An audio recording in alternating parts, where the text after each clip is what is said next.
baseball fans. You're watching On Deck with Tyler Redmond. Welcome to On Deck. I'm Tyler Redmond. As always, do me a favor, like this video, subscribe to this channel, hit the bell for notifications so you can stay up to date with everything going on here at On Deck, and of course, with the Atlanta Braves. And the Braves had a really good series with the Mets. We're going to talk about that in just a second, but before we do me a favor as well. Go follow me on social media, Tyler Redmond at BubblegumJesus on Twitter and Instagram. I always appreciate a follow, and if you want to reach out to me there, you can, or if you want to reach out to me in the comment section down below, you can there as well. So let's talk about this series with the Mets. It was a good one, and amidst the NBA Conference Finals, it gave us something else to watch after a loss for the Hawks. So Game 1 was a tough watch. Charlie Morton looked good. He looked really good. But that one mistake that always seems to haunt him, that one inning that always seems to just not go his way, didn't go his way. He gives up a 3-run bomb to tie the game late. The bullpen couldn't hold it together after that. They end up giving up the winning runs, and that would be enough for the Mets to take Game 1. So Game 2 had to be a response for the Braves. The Braves had to put up a number. They had to do something to shift the momentum, and they did that. It was an interesting watch. Max Fried gave up a 2-run bomb to Pete Alonso. It was looking like it was going to be a rerun of Game 1, and the Braves weren't going to have a shot early on. But Max Fried settled in.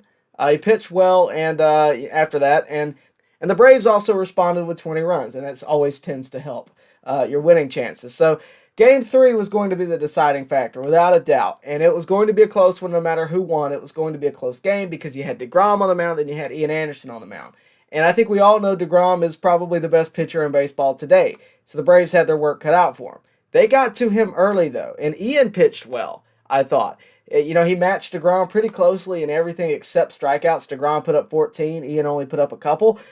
But more importantly, DeGrom did not pitch particularly well, at least by his standards. He didn't. And what I mean by that is DeGrom usually doesn't give up more than 1 run, more than 2 runs. He gave up more than that last night, and we're going to talk about that in just a second, but it's not, you know, we could talk about Austin Riley's 2-run homer, but that's not how it got kicked off. If you remember, A-Ray Adrianza led off this game. Acuna was scratched from the lineup, which raised some eyebrows, and it kind of made us all worry a little bit, but A-Ray started this game off. He fouled one off of his foot, walked around for a minute in pain, and then proceeded to hit a triple. Got sent to replay, and he was called safe, and that started the game. It got DeGrom on the defense early. That is important, and it cannot be overlooked. But DeGrom's .69 ERA going up to .95, that's courtesy of Austin Riley. I think we can all attest to that. He hit an opposite field 2-run homer, and look, guys, that's a big moment in his career, because look, that's the best pitcher in baseball. And that's a good sign out of Austin Riley, who's been nothing but hot this year, and he's been consistent at the plate, and he deserves something like that. And, you know, I really think attacking DeGrom early was going to be the only runs we got, because DeGrom did settle in. The Braves did not score a whole lot of runs after that, if any. In fact, he didn't. They did not score any runs after that. Those 3 runs would stand for the majority of the game. And Ian, again, pitched well, but Dom Smith would hit a homer late to make it 3-2 off of Ian. Ian would be taken out. Will Smith then gives up another homer to Dom Smith, of all people. Dom Smith had a really good night at the plate last night. No other Met really, truly did. But Dom Smith had a good night. And, you know, with Will Smith giving up that homer late in the game, top of the 9th inning, to tie the game up, I think that sort of symbolizes where we're at in the pen. We are shaky in the pen. I think that's why we have to attack bullpen arms at the trade deadline. We have to. And I don't think we're limited to bullpen arms. I think we could use an outfielder, certainly. Maybe one that, you know, is on the last leg of his contract. You know, that's kind of what I would prefer, especially with the question surrounding Ozuna's return or potential return. But we have to attack some bullpen arms because our bullpen has been as shaky as anybody's this year. And as you already know, Freddie Freeman has been unlucky this year. Probably about as unlucky as our bullpen, but not in the same regard, because Freddie Freeman's expected average based on hard hit balls is nowhere near what his actual batting average is, and that's unfortunate. And if anyone deserved the moment that Freddie Freeman had last night with a doink hit off of Seth Lugo's foot to end the game, it was Freddie Freeman. And I actually tweeted that last night. He has been as unlucky as anyone, reigning MVP, hard hit balls that don't land, you know, well hit balls that don't land, and it's really frustrating. It's been frustrating for us, it's been frustrating for him, it's been frustrating for the Braves.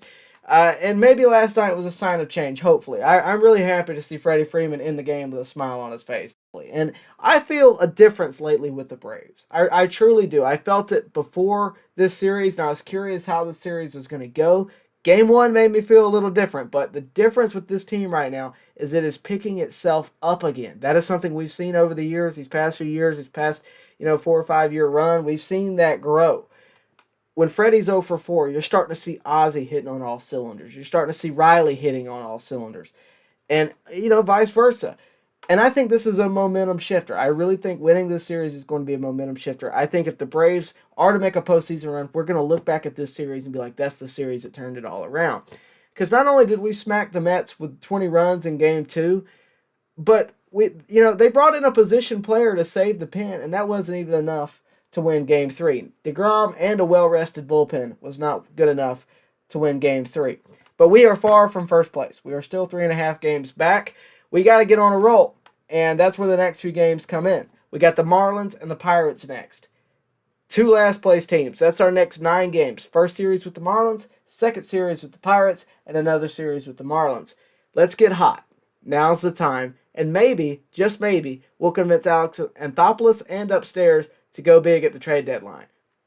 I certainly hope so, and I certainly hope you'll follow along with me here at On Deck. Before you go, we are going to talk about an autograph of the day since we haven't done one in a while. We're going to do that in just a second. But before you go, like this video. Do me that favor, and of course, subscribe to this channel. Hit the bell for notifications so you can stay up to date with everything going on here at On Deck, and of course, with the Atlanta Braves. So let's talk about autograph of the day real quick. You guys, if you follow me on Instagram, if you follow the channel pretty well, you know that I went to Cooperstown a couple of weeks ago. And I actually picked this up in Cooperstown. Now, at first glance, you're going to look at me crazy because it's a Dodgers hat. But it's actually got a pretty good Braves significance. It is actually signed by Al Downing. And if you are a longtime Braves fan, you'll know exactly who that is. If you're younger, you might not. Al Downing is the man that gave up Hank Aaron's 715th home run. As you can see, it's signed Al Downing, Aaron's 715th, with the date on the bottom. And I just thought this was a really cool piece, and the only Dodgers memorabilia that I'll probably ever own. But it's a good piece nonetheless. So with that out of the way, guys, thank you guys so much for watching. I really appreciate it. Make sure you tune into some of my other videos. Make sure you check out some of the trade deadline videos already on the channel. We talk about Jose Barrios. We talk about all those guys that have been rumored. Brian Reynolds from the Pirates. Richard Rodriguez as well. All those guys are already on the channel. Mitch Haniger. Go check them out. It's worth a watch, I promise. Those videos are really good. They are on the channel. Go check out the homepage and give them a watch. With that out of the way, guys, I do appreciate it. See you next time right here at On Deck. Baseball fans, make sure you like and share this video and subscribe to this channel. As always, thank you for your support.